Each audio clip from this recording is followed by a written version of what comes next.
지난해 12월 중국 우한에서 시작된 코로나19 바이러스가 우리나라 전국으로 확산되면서 날로 증가하는 감염자 때문에 걱정이 이만저만이 아닙니다. 하지만 현재 우리나라만이 문제가 아니라 전 세계로 코로나19 바이러스가 퍼져나가고 있다는 것이 더 큰 문제죠. 2월 27일 현재 전 세계에서 코로나19 확진자가 나온 나라는 모두 40곳이 넘습니다.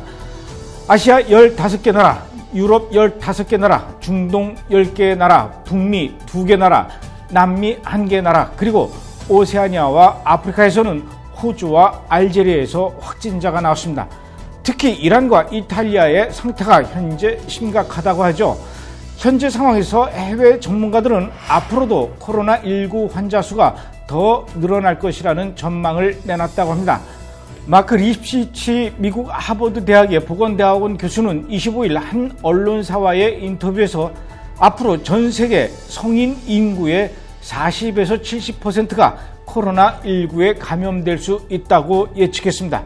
그는 미국 내 인플루엔자 유행 당시 성인 인구의 25%에서 40%가 증상을 보였었는데 코로나19는 무증상 감염자까지 고려한다면 더 높게 수치를 잡는 게 타당하며 궁극적으로 코로나19는 쉽게 억제되지 않을 것이다, 이렇게 이야기했습니다. 전 세계로 지금 번져나가고 있는 코로나19 바이러스를 보면서 우리 믿는 사람들은 이 사태를 어떻게 생각해 봐야 될지 오늘 브레드 브리핑에서 좀 알아보도록 하겠습니다.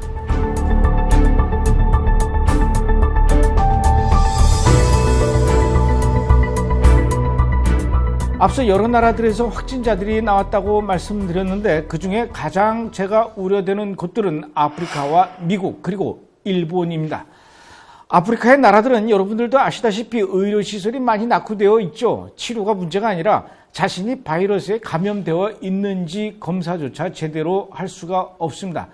그리고 바이러스가 전파되기 시작하면 그들은 우리처럼 마스크를 제대로 쓰지도 않을 것이고 손 세정제를 사용하거나 자가격리 같은 것은 꿈 같은 얘기겠죠. 그렇다면 28일 현재 60명의 확진자가 나온 미국은 왜 문제라고 생각하는 것일까요? 우리나라의 코로나19 감염 검사 기술은 지금 세계가 놀랄 만큼 아주 뛰어납니다.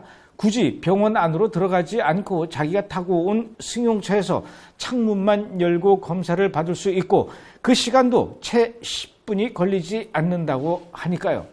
물론 무료 진단 대상이면 비용을 받지도 않고요. 본인이 요청해서 검사를 받으면 검사비가 약 16만 원 정도 나온다고 합니다. 그러나 미국은 검사비만 2,000에서 3,000달러라고 합니다.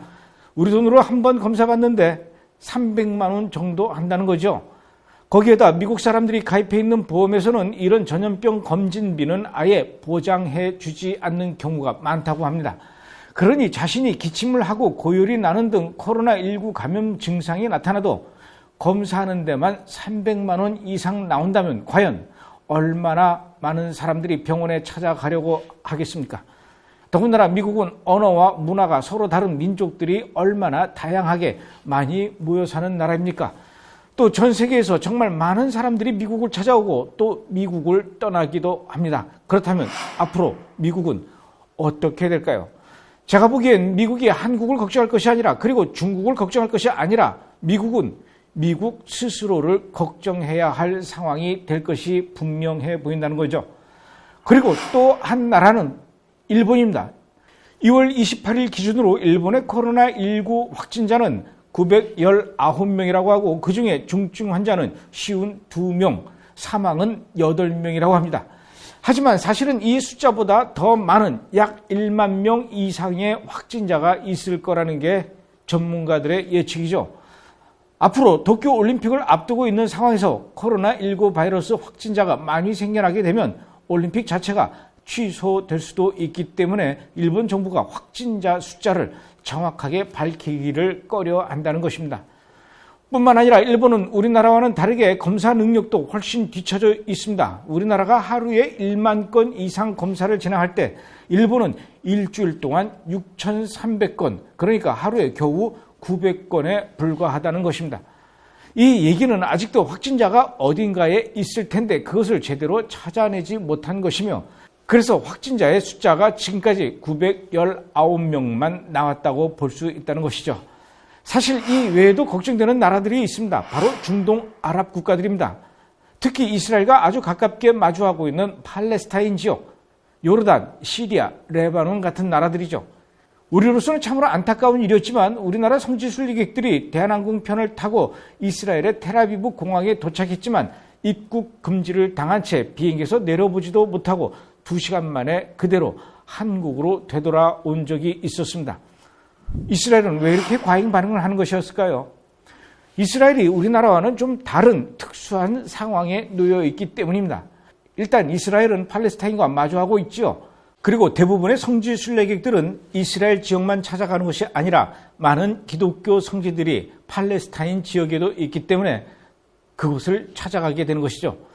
예수님이 탄생하신 베들레헴이라든가 아브라함의 무덤이 있는 헤브론, 그리고 여리고라든가 이런 곳을 빼놓지 않고 찾아갑니다.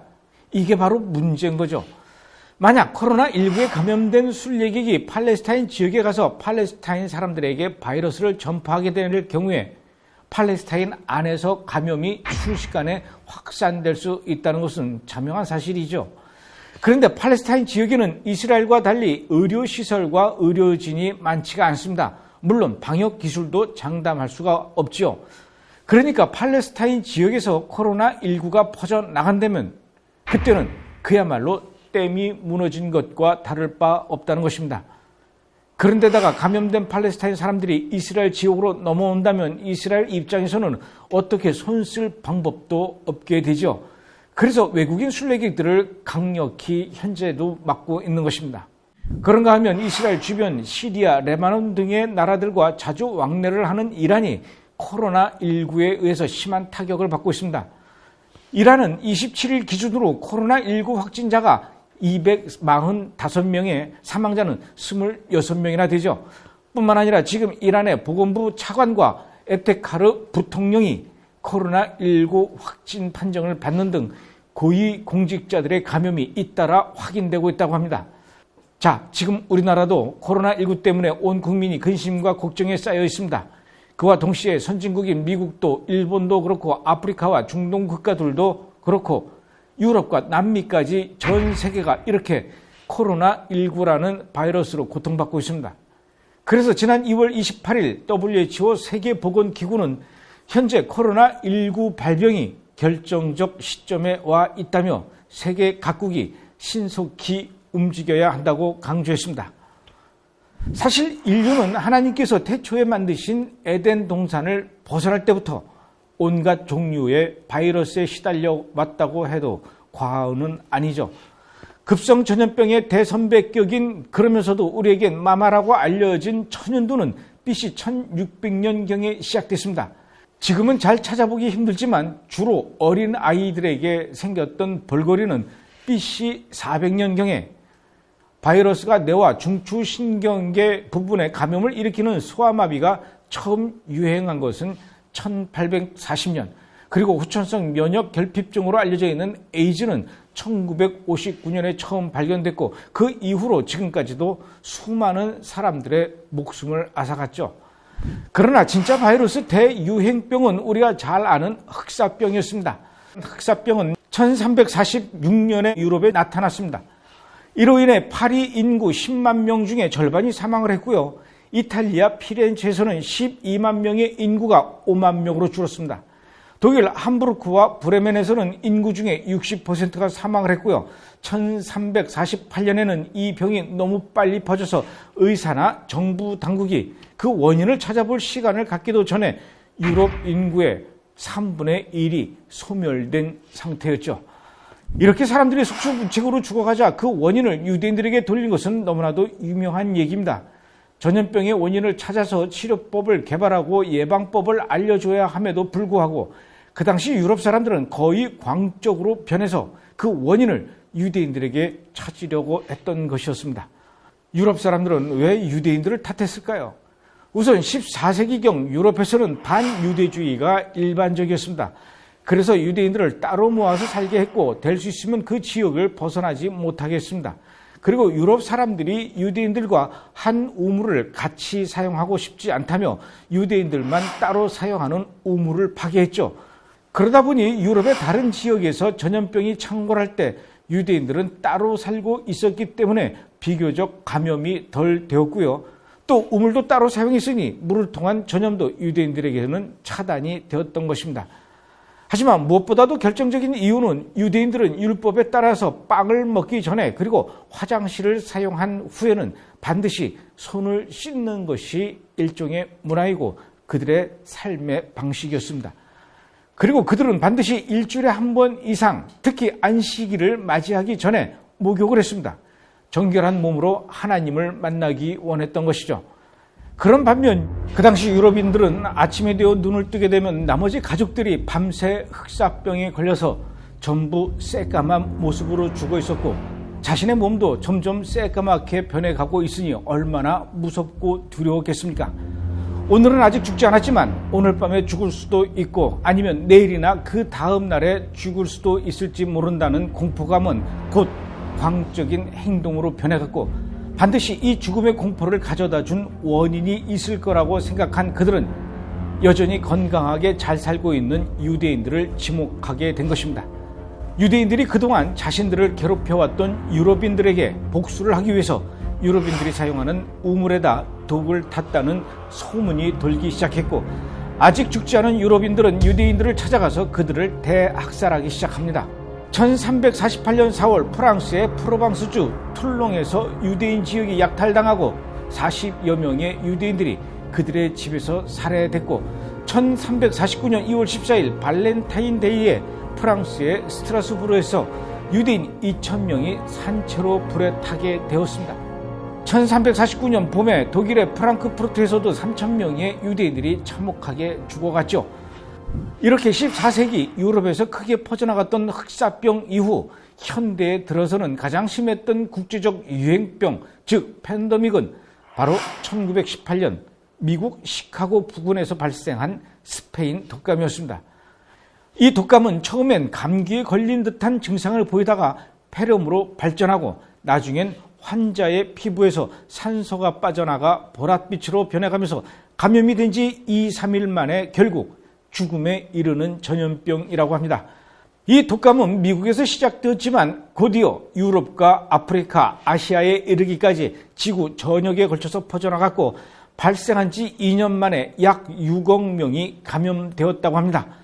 그중에 약 2,500만 명에서 5천만 명 정도가 사망을 했는데 사실은 그보다도 훨씬 많은 약 1억 명 정도가 사망했다고도 합니다. 인도에서만 1,250만 명이 목숨을 잃은 것으로 추산되며 미국에서도 67만 명가량이 죽었고요. 우리나라에서도 742만 명이 감염되어서 자그마치 14만 명이나 사망한 것으로 알려져 있습니다. 그때 당시 지구 인류의 숫자가 약 16억 명 정도였다고 하니까 인류의 3분의 1을 감염시켰던 셈이고 인류의 7%를 사망하게 했던 아주 엄청난 사건이었습니다. 미국에서 처음 시작된 이 끔찍했던 독감을 미국 독감 또는 시카고 독감이라고 부르지 않고 스페인 독감이라고 부르는 이유는 그렇게 수많은 사람들이 감염되어 죽어가고 있음에도 불구하고 그때가 1차 세계대전 당시였기 때문에 자국의 희생을 남들에게 알리고 싶지 않아서 모든 나라들이 쉬쉬하고 있었지만 1차 세계대전에 참전하지 않았던 스페인만이 방송과 뉴스에서 전 세계에 지금 퍼지고 있는 이 독감에 대해서 매일매일 보도를 하면서 전 세계 사람들이 이 독감을 그때부터 스페인 독감이라고 부르게 되었던 것입니다. 지금보다 치료법 연구가 잘 이루어지지 않았던 과거에는 정말 많은 사람들이 쉽게 감염이 되고 치료받지 못한 채 이렇게 죽어갔습니다. 바이러스의 전염이라는 것이 이렇게 무서운 것이죠. 더구나 요즘은 과거와는 다르게 교통수단이 너무나 발달해서 오늘 한국에 있던 사람이 불과 몇 시간 뒤에 일본과 중국 그리고 저 멀리 미국과 유럽으로 쉽게 날아가고 또 쉽게 날아오죠. 이렇게 나라와 나라 사이에 그리고 대륙과 대륙 사이에 거리가 좁혀진 만큼 바이러스의 전염 속도도 예전에 비해서 상상할 수도 없을 만큼 빨라졌다는 얘기입니다. 만약에 인류가 치료할 수 없는 아주 강력한 슈퍼 바이러스가 발생하면 어찌 손 쓸 틈도 없이 지구 전체의 모든 인류를 순식간에 감염시킬 수도 있다는 것을 이번 코로나19를 보면서 우리가 알게 되지 않았습니까? 코로나19가 처음 발병하기 시작한 것이 지난해 12월인데 불과 3개월 만에 북미와 남미, 오세아니아와 유럽, 아프리카 모든 대륙에 전부 퍼졌지 않습니까? 우리는 정말 무서운 세상에 살고 있습니다. 혹시 내 몸에 나도 모르는 사이에 바이러스가 감염된 것은 아닐까? 혹시 내 앞에 있는 저 사람이 바이러스에 감염되어 있는 것은 아닐까? 내가 탄 차에, 내가 만진 이 손잡이에 바이러스가 묻어 있는 것은 아닐까? 모든 것을 의심해야 하고 모든 것을 조심해야 하는 상황이 벌어지고 있습니다. 그래서 어떤 사람들은 마치 재난영화의 한 장면이 지금 우리에게 펼쳐지는 것 같다고도 하죠. 하지만 분명한 것은 지금의 코로나19 바이러스를 넘어 이전에 유럽 인구의 3분의 1을 죽게 했다는 패스트 흑사병을 넘어 인류의 3분의 1을 감염시켰다는 스페인 독감을 넘어 앞으로 이것보다 더 강력하고 도무지 백신도 없는 치료법도 없는 끝까지 죽지 않는 슈퍼 바이러스가 등장할지도 모른다는 겁니다. 왜 이런 일들이 일어나는 것일까요? 예수님이 마지막 때 환난의 징조에 대해서 말씀하셨지 않습니까? 또 이르시되 민족이 민족을 나라가 나라를 대적하여 일어나겠고 곳곳에 큰 지진과 기근과 전염병이 있겠고 또 무서운 일과 하늘로부터 큰 징조들이 있으리라. 성경에서는 이렇게 마지막 때 일어날 일들 중에 하나로 전염병에 대해서 이야기하고 있습니다. 2002년 중국에서 발생한 사스는 32개 나라로 퍼져나갔습니다. 2012년 사우디아라비아에서 발생한 메르스는 27개 나라까지 퍼져나갔죠. 2019년 중국에서 발생한 코로나19는 지금 전 세계로 40개 국으로 퍼져나가고 있지 않습니까? 그렇다면 전염병을 마주한 우리는 어떻게 해야 할까요? 시편 91편의 다윗이 그 해답을 이야기하고 있습니다.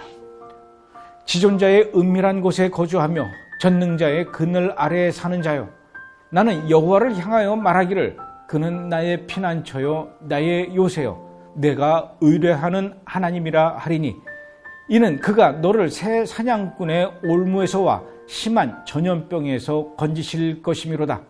그가 너를 그의 기수로 덮으시리니 네가 그의 날개 아래에 피하리로다. 그의 진실함은 방패와 손방패가 되시나니 너는 밤에 찾아오는 공포와 낮에 날아드는 화살과 어두울 때 퍼지는 전염병과 밝을 때 닥쳐오는 재앙을 두려워하지 아니하리로다. 어떻습니까? 여호와는 나의 피난처요 나의 요새요 내가 의뢰하는 하나님이라고 하지 않습니까? 우리를 새 사냥꾼의 올무에서와 심한 전염병에서 건지시겠다고 하지 않으십니까? 역대하 20장 9절에도 말씀이 있습니다. 만일 재앙이나 난리나 견책이나 전염병이나 기근이 우리에게 임하면 주의 이름이 이 성전에 있으니 우리가 이 성전 앞과 주 앞에 서서 이 환난 가운데에서 주께 부르짖은 즉 들으시고 구원하시리라. 이번 코로나19를 통해서 온 국민이 신천지가 이단이라는 것을 알게 되었습니다. 그들만의 독특한 전도 방식인 추수꾼을 이용하여 기존 교회에 침투하고 있다는 것도 만천하에 낱낱이 드러나게 되었습니다. 지난 몇 년 동안 기독교가 그렇게도 신천지가 이단이라고 말하고 이들을 기성교회에서 내쫓으려고 했지만 신천지는 수그러들 줄을 몰랐고 그야말로 기생충처럼 꽁꽁 숨어서 음지를 통해 퍼져나가며 꾸준히 신도들을 끌어모았습니다. 그런 과정에서 수많은 가정들이 깨졌으며 수많은 부모 자식 관계에 회복될 수 없는 상처를 주었습니다. 저희 브레드TV에도 자신의 정체를 숨기고 신천지 신자들이 찾아오기도 했었죠. 저를 공경에 빠뜨리게 하려는 심사로 말입니다. 심지어는 이스라엘까지도 따라왔었습니다. 참 뱀같이 교묘합니다. 그런데 이번 일을 통해 신천지의 멤버들이 적나라하게 드러나는 계기가 되었죠. 그들의 모임 장소가 공개되었고 그들의 명단도 모두 내놓게 된 상황입니다. 그야말로 물 위에 더러운 찌꺼기들이 고스란히 떠오르게 된 경우죠. 바라기는 이번 기회에 신천지가 더 이상 대한민국에서 그 가지를 뻗어나가지 못하게 되는 계기가 되기를 바랄 뿐입니다. 이것은 하나님께서 우리에게 주시는 마지막 경고일지도 모릅니다. 대형 교회든 작은 교회든 그 속에 기생충처럼 숨어있는 신천지에 대해서 경각심을 갖지 않았던 교회들은 이제 신천지의 위험성에 대해서 절감을 하고 반드시 신천지를 몰아내야 합니다. 그리고 또 한 가지, 수그러들지 않고 있는 이 코로나19를 방역하려는 정부 당국의 노력에 기독교인들은 성심성의껏 동참해야 합니다. 안타깝지만 당분간은 사람들이 많이 모이는 대규모 집회도 중단해야 됩니다. 신천지가 온 국민의 적이 되고 있는 지금 동시에 기독교인들까지도 안티 기독교로 욕먹을 필요는 없으니까요. 당분간 이 사태가 진정될 때까지 이스라엘 방문도 좀 자제해야 합니다. 그리고 우리가 이번 이스라엘의 대처 방식에 대해서 배워야 할 것은 또 배워야 하지요. 국제사회가 뭐라고 하든 외교 문제가 어떻게 되든 그것보다는 우선 자국민을 보호하고 보자는 그 발빠른 대처는 아무리 배워도 절대로 부족하지 않다는 것입니다. 바라기는 어서 빨리 이 나라에서 코로나19가 박멸되고 전염병의 어려움 속에서 하나님을 의뢰함으로 승리하는 대한민국, 그리고 대한민국 국민이 되기를 하나님께 기도해야 할 것입니다. 이번 주 브레드 브리핑이었습니다.